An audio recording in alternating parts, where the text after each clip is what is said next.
இப்போ போட்டிருக்கிறாங்க அந்த பேர் என்னன்னு சொல்லிட்டு இப்போ போலீஸ் கேஸ் போட்டு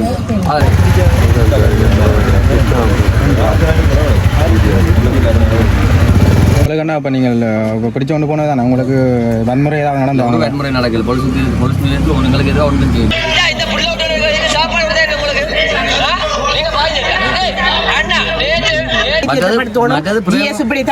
அதிகாரத்தை வச்சு பயன்படுத்துறா தன் கணவர் போலீஸ்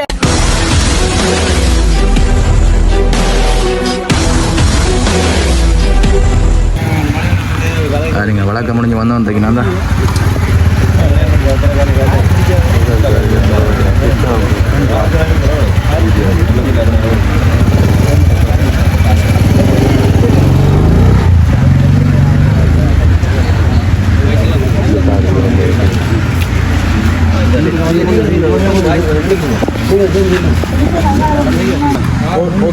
மாவட்டம் என்னடா உண்மையில் அண்டை நடந்திருந்தா 28ஆம் தேதி வெள்ளத்துக்கு பாதிக்கப்பட்டவர்கள் எல்லாருக்கும் சாப்பாடு ஏஜிஓ மூலமாக ஏஜிஓக்கு தான் அறிவித்தது. ஓகே, ஏஜிஓ மூலமாக ஜிஎஸ்க்கு உட்பட ஒரு கிராமங்களுக்குலேயும் ஜிஎஸ் மூலமாக எல்லாருக்கும் சாப்பாடு பாதிக்கப்பட்ட எல்லாருக்கும் சாப்பாடு கொடுத்தாங்க.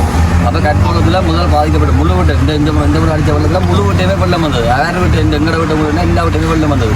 ஆனால் அந்த எங்களோட ஜிஎஸ் முதல் 35 குடும்பம் தான் கட்கொள்ளப்படுறது வந்து கேம்பில் தங்கி மிச்சாக்களால் இயலாது. ஏன்னா எல்லா வீட்டுக்கும் பிள்ளைகள் சின்ன சின்ன பிள்ளைகளோடு நாங்கள் கட்கோளத்துக்கு 450 குடும்பம் கட்கோள் ஸ்கூலில் போய் தங்கலாம். அப்போ நாங்கள் அதை எடுத்து சொல்லி சொன்னாங்க, இப்படி நாங்கள் 450 குடும்பம் இங்கே தங்கினா பள்ளிக்கூடம் தாங்க எல்லாரையும் சமாளிக்கான்னு சொல்லி நாங்கள் கதைச்சினாங்க. ஊர் மொத்தமாக எல்லாரும் கதைச்சினாங்க. அதில் நான் வீடு உங்களுக்கு எடுத்து தரேன். அப்போ கதைக்காவா சொன்னோம், இல்லை நாங்கள் அந்த 35 பேருக்குன்னா என்னன்னாலும் தருவோம்னு சொன்னோம். அப்போ நாங்கள் சொல்லணும், அவள் சொல்கிறா நாங்கள் நம்ம கொஞ்சம் நிற்கவா சொல்கிறா, நீங்கள் எல்லாரும் சேர்ந்து கும்பிடுங்க, வீடியோ மூலம் எல்லாருக்கும் தரோம் போயிட்டு தான் கிடக்கு, எல்லாரும் சேர்ந்து கும்பிடுங்கோ. இன்னும் ஒரு காற்று புயல் மழை அடித்து நீங்கள் எல்லாம் அவங்களோட வீடு எல்லாம் சேதமாக உடஞ்சா தான் நாங்கள் உங்களுக்கு எல்லாருக்கும் பதிவு பண்ணுவோம். அப்போ நாங்கள் முதல் வீட்டுக்கின காரணம் எங்களை வீட்டில் இருக்கிற வெள்ளங்களையும் இப்போ வந்து காரணம் இன்னும் வெள்ளம் 10 நாங்கள் எங்கள் வீட்டை நாங்கள் 2 பேர், இவங்க வீட்டை 3 பேர், இவங்க வீட்டை சைக்கிளில் தான் 3 பேர், இவங்க வீட்டை இவங்க அப்பாவை 7 நாளாக காணையில் கணத்தது வெள்ள காற்றோட 7 நாளாக காணையில் அந்த 7 நாளாக இதில் அந்த செஞ்சலோட இருந்தது சாப்பாடு கூடாது. இந்த விட வெள்ளம் சமைக்கக்கூட இல்லாது. அப்போ பேர் வந்து சாப்பாடு ஒரு வாசல் கேட்டு அண்ணா வழியாக்களுங்க முதல் நாள் ஒரு வாசல் சாப்பாடு கேட்க இதே சாப்பாடு கொடுக்கல. பிஎஸ் அம்மாவும் அவையோட அந்த சம்மந்தப்பட்ட உத்தியோகம் ஒரு வாசல் சாப்பாடு கொடுக்கல.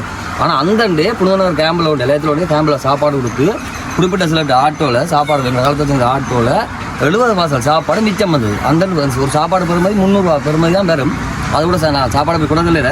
70 வாசல் சாப்பாடு வந்து அது காலமாக கேட்காம ஒரு வாசல் சாப்பாடு கொடுக்கல. திருப்ப மிச்சம் 70 வாசல் வந்து வேணுமோ ரோட்டில் கொண்டே கொடுத்துருக்காங்க அந்த சாப்பாடு. அது இதே மாதிரி அடுத்த நாற்று காலமை விடிய 7 மணிக்கு பான் வந்தது. என்ன காலம் விடிய பானுக்கு ஒரு கூட்டம் ஒன்றும் பேர் இல்லை, வாழைப்பழமோ ஜாமோ ஒன்றும் பேர் 7 நாத்தில் பான் வந்தது.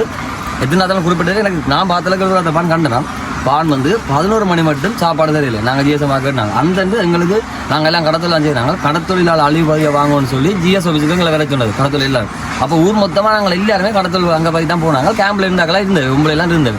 நாங்கள் அங்கே போட்டு வர 12 மணி ஆச்சு. நாங்கள் எங்கள்கிட்ட தலைவர் கடத்தொழில் தலைவர் வேற பிந்தினால 12 மணி ஆகிட்டு நாங்கள் வேற 12 மணிக்கு நாங்கள் வந்து போய் திருப்ப போய் கேட்டுனாங்க காலமை சாப்பாடு தாங்கணும்.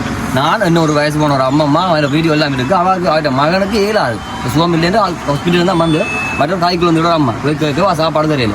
மதியம் 1 மணி ஆகிட்டு திருப்ப பழையபடி எல்லாருக்கும் செடியில் போட்ட மாதிரி திருப்ப சாப்பாடு பார்சல் வந்துட்டு அவ்வளோ பாடு மிச்சம். அப்படியே எங்கள் ஸ்கூல் இருக்கிற ஆஃபீஸ் ரூம் சாமி அறைக்குள்ள அவ்வளோ பானையும் எல்லாரும் சேர்ந்து பூட்டி வச்சுருந்தாங்க. அப்போ நான் போய் அதை கேட்டேன், மிஸ் 1 மணி ஆகிட்டு நீங்கள் அந்த காலமை சாப்பாடுக்கு ஒரு முடிவுன்னு சொல்லல.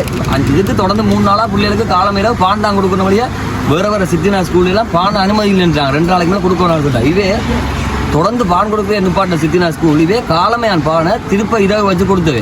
இரவு வச்சு கொடுக்குறக்காக வச்சிருந்து. அப்போ நான் அதைத்தான் போய் கேட்டேன், மிஸ் நீங்கள் காலமையான் பானை திருப்ப இரவு வச்சு கொடுக்குறீங்க, உங்களுக்கு அரசாங்கத்தால் ஒதுக்கின இரவுகளை வந்த காசை நீங்கள் கால கொடுக்க போறீங்களோ, நான் உங்களுக்கு வீடியோ அப்படியே தான் நீங்கள் வீடியோ ஆட் பண்ணுவோம். அதைத்தான் நான் கேட்டேன். அதை கேட்டதுக்கு தான் மிஸ் என்னோட தள்ளி நான் யார் தெரியுமா, இந்த ஹஸ்பண்ட் யார் தெரியுமா, இந்த ஹஸ்பண்ட் போலீஸ் கேகேஎஸ் போலீஸ். நான் உங்களுக்கு என்ன செய்யறதுன்றோ நான் போட்டுக்க யூனிஃபார்ம் இந்த டீச்சர் கார்டுனா நான் உங்களுக்கு யாருன்னு சொல்லி எங்களோட உறவினர் இதில் சம்மந்தப்பட்டது நானும் இருந்தால் நின்று காய்ச்சாங்க. ஊரால் எல்லாரும் பேசினேன். நான் எங்களோட உறவினர் எல்லாரையும் இதுக்கு எழுப்புறேன்னு சொல்லி எங்களுக்காண்டி காய்ச்சி இந்த சொந்த மண்டியில் எங்களுக்காண்டி காய்ச்சி ஊரகளை எல்லாரையும் தவா இந்த கேஸ் கொண்டு சொல்லி போலீஸ் ஸ்டேஷனில் அவன் போலீஸ் ஹஸ்பண்ட் போலீஸ்ன்ற ஒரு ரீதியில் எங்களை எல்லாரையும் வச்சு துன்புறுத்தினாங்க. இது சம்மந்தமாக இது அப்படி வழக்கு போடு. நாங்கள் தூசண வார்த்தை ஒரு வாசனை நாங்கள் இன்னும் பயன்படுத்தல வாங்கி மற்ற அவள் கொடுத்துருக்குறா தொலைபேசி மூலமாக இவ்வளோ நவீன காலத்தில் தொலைபேசியில் எடுத்து காய்ச்சான்னு இப்போ சும்மாவே ரெக்கார்ட் எடுக்கலாம். எடுத்து பார்த்தா வாங்க எங்களோட கோல்லேருந்து அவளுக்கு ஒரு கோல் வரல, எங்களோட உறவினருந்து ஒரு கோல் வரல. எங்களோட உறவினர் எல்லாரையும் இப்போ வழக்கு கொடுத்துருக்குறா. கடைசியாக இப்போ கோர்ட்ஸில் எங்களுக்கு என்ன சொல்லியிருக்கா, நாங்கள் விரங்களை 3 நாள் நீதிமன்றத்தை விளக்க முறையில் வச்சு இன்றைக்கு எங்களோட வச்சு பேரன்பு சொல்லணும், நன்றி சொல்லணும். மணிவண்ணன் சாருக்கு இந்த வீடியோவை நாங்கள் ஒருத்தர் கதைக்கல, ஒரு ஹைகோர்ட் சுவர் எப்படி கண்டாங்க இப்போ சும்மா கிடையாது. எங்களுக்காண்டி வந்து இறங்கி கதைச்சு ஒரு ரூபா பீஸ் கூட காசு கூட எங்களுக்கு எங்களை கஷ்டப்பட்டு எங்களை வறுமையை நினைச்சு அவர் வீடியோ பார்த்து எங்களை எல்லாருக்காண்டி வந்து கதைச்சு எங்களுக்கு முதல் ஸ்டார்ட்ல எங்களை ரிமாண்ட் அடிச்சாச்சு. 14 நாள் ரிமாண்ட் அடிச்சாச்சு. மாம்பழம் பண்ணாண்டு அவருக்காண்டி ஆதரவு இருந்த ராவல் ஜெயபிரதாவன் அவர்களுக்காண்டி எங்களுக்கு வந்து கொஞ்சம் காய்ச்சி. மணிவண்ணன் சேருக்கு தான் நாங்கள் முதல் நன்றி சொல்லணும். அவர் இல்லாட்டி நாங்கள் 14 நாள் ரிமாண்ட் இருப்போம். ரிமாண்ட் சும்மா வெளியில் ஒரு நாள் இருக்கிறதுக்கு நாங்கள் 1 லட்சம் ரூபா காசு உள்ள கொடுத்தா கூட நாங்கள் இன்றைக்கு ஒரு நாள் 1 லட்சம் ரூபா கொடுத்தா கூட அதை மாதிரி ஒரு ரிமாண்டை மாதிரி அனுபவிக்கலாம். சித்திரவதை அப்படி ஒரு ரிமாண்ட். 14 நாள் எங்களை காப்பாற்றின மணிவண்ணன் சாருக்கு நன்றி.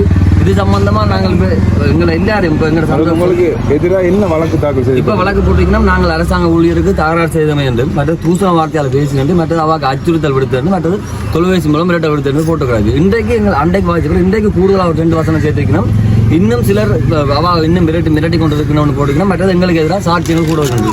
நான் உங்களை எல்லாருக்கும் 14 வீடியோ எடுத்து வச்சுக்கேன். ஜிஎஸ் சம்பந்தம் ஒரு ஜிஎஸ் ஒரு கவர்மெண்ட் உத்தியோகத்தில் இருக்க ஜிஎஸ் நாங்கள் மக்கள் எல்லாரும் வெள்ளத்தில் பாதிக்கப்பட்டாங்க எல்லாம் போய் கதைக்க ஒரு ஜிஎஸ் ஒரு கதையில் இருந்து கொண்டு ஒரு ஜிஎஸ் நான் உங்களுக்கு இந்த வீடியோ இப்போ லைவ்ல காட்டுறாரோ அவன் எப்படி இருக்கிறாங்க. ஒரு ஜிஎஸ் ஒரு கவர்மெண்ட் ஸ்டாஃப்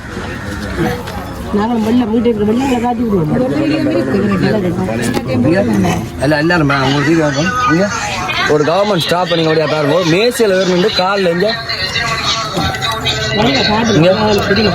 இதான் ஒரு கவர்மெண்ட் ஸ்டாப் என்ன எடுக்கணும் கதைக்கிறான். நீங்கள் எல்லாம் பாருங்க கால் மேய்ச்சல் இருந்து கால் ஆட்டி கொண்டு தான் காய்ச்சுவா. இதைத்தான் நாங்கள் இதே வீடியோ நான் எடுத்து அதான் வீடியோ இந்த படியாக கேளுங்க. நான் உங்களை எல்லாம் கட் பண்ணி வீடியோ தான்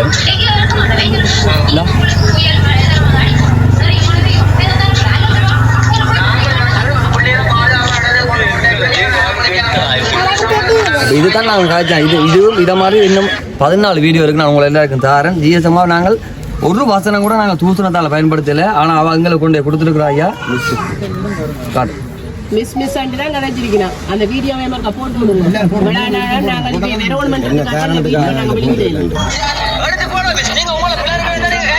எல்லாரும் சொல்லுங்க இந்த ஒரு வீடியோ நான் ஒரு தூசணம் கொடுத்தோம்.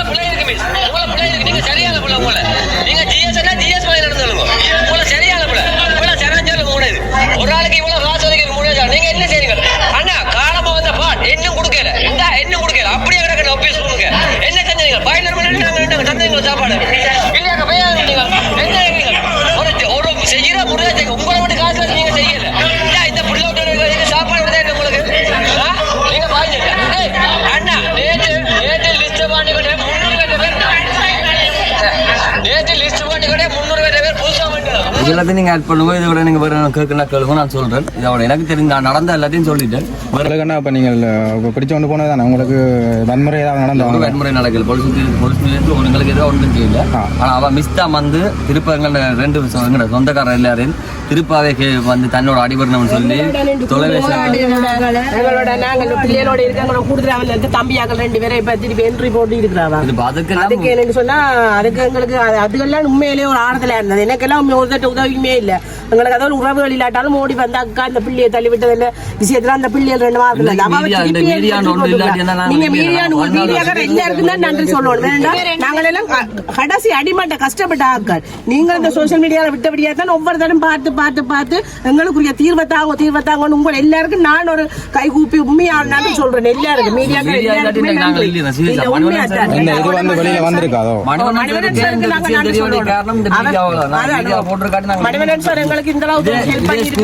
நாங்கள் இதே நடந்த கவர்மெண்ட்டுக்கு எதிராக நாங்கள் ஒரு பேட்டி கொடுத்தாங்க. ஊர்க்குருவியல் ஒரு இதெல்லாம் வந்த வந்தது. அந்த அண்ணா வீடியோ நீங்க போய் பாருங்க. 27ஆம் தேதி வடிவாடு தெரியல அவருக்கு நாங்கள் பேட்டி கொடுத்தாங்க. சகோதரங்கள் எல்லாம் பேட்டி கொடுத்தது.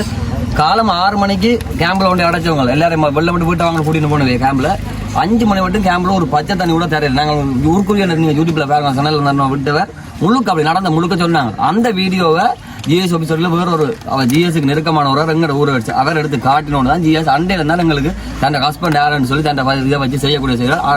அவன் 2 வசனம் பாவச்சுவா என்னால் என்ன முடியும் அறுத்து காட்டுன்னு சொல்லி புடுங்கி காட்டுன்னு சொல்லி 2 வசனம் பார்த்து அதை நான் வீடியோ எடுத்து வச்சுங்க. அவன் சொல்லியிருக்கேன். அவங்களை எல்லாருக்கும் தான் இதான் நடந்த உண்மை. நீங்க வேறு கேட்குங்களா கேளுங்க.